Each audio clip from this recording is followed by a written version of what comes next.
Psalm 105. Make the Lord's doing known among all men. Show his covenant with Abraham and his dealings with Israel. Touch not his anointed, and do his prophets no harm. Israel, to observe his statutes and keep his laws. Again, there will be a Joseph Smith translation at the end of this that I want to mention, but right now, let us read. Oh, give thanks unto the Lord. Call upon his name. Make known his deeds among the people. Sing unto him. Sing psalms unto him. Talk ye of all his wondrous works. Glory ye in his holy name. Let the heart of them rejoice that seek the Lord. Seek the Lord and his strength. Seek his face evermore. Remember his marvelous works that he hath done, his wonders and the judgments of his mouth. O ye seed of Abraham, his servant. Ye children of Jacob, his chosen. He is the Lord your God. His judgments are in all the earth. He hath remembered his covenant forever, the word which he commanded to 1,000 generations, which covenant he made with Abraham, and his oath unto Isaac, and confirmed the same unto Jacob for a law, and to Israel for an everlasting covenant.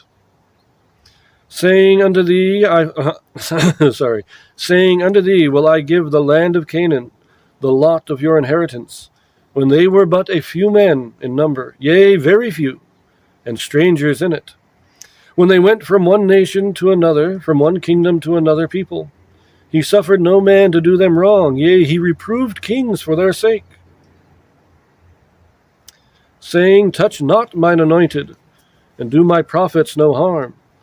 Moreover, he called for a famine upon the land, he brake the whole staff of bread. He sent a man before them, even Joseph, who was sold for a servant, whose feet they hurt with fetters. He was laid in iron. Until the time that his word came, the word of the Lord tried him. The king sent and loosed him, even the ruler of the people, and let him go free. He made him lord of his house, and ruler of all his substance, to bind his princes at his pleasure, to teach his senators wisdom. Israel also came into Egypt, and Jacob sojourned in the land of Ham. And he increased his people greatly, and made them stronger than their enemies. He turned their heart to hate his people, to deal subtly with his servants. He sent Moses his servant, and Aaron whom he had chosen. They shewed his signs among them, and wonders in the land of Ham. He sent darkness, and made it dark, and they rebelled not against his word. He turned their waters into blood, and slew their fish. Their land brought forth frogs in abundance, in the chambers of their kings. He spake, and there came divers sorts of flies and lice in all their coasts. He gave them hail for rain, and flaming fire in their hand. He smote their vines also, and their fig trees, and brake the trees of their coasts. He spake, and the locusts came, and caterpillars, and that without number. And it eat up all the herbs in their land, and devoured the fruit of their ground. He smote also all the firstborn in their land, the chief of all their strength. He brought them forth also with silver and gold, and there was not one feeble person among their tribes. Egypt was glad when they departed, for the fear of them fell upon them. He spread a cloud for a covering, and fire to give light to the night. The people asked, and he brought quails, and satisfied them with the bread of heaven. He opened the rock, and the waters gushed out, and they ran in the dry places like a river.